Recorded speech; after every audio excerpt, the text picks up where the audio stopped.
Banyak yang bertanya mengapa menyukai mobil tua. Ketahuilah, bagi saya, mengendarai mobil tua itu banyak mengajari tentang kehidupan. Di antaranya, dengan memiliki mobil tua mungkin tidak menambah gaya hidupmu, tetapi akan mengubah sikapmu untuk menjadi lebih menghargai atas apa yang kamu miliki.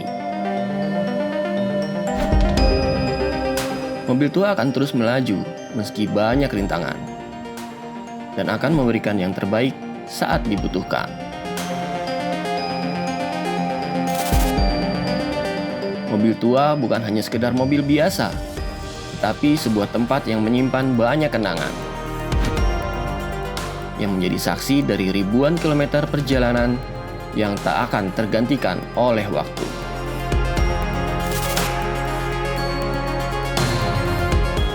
An old car is not just a car, but the keeper of tons of memories. A witness of countless journeys. And a piece of heart that time cannot replace.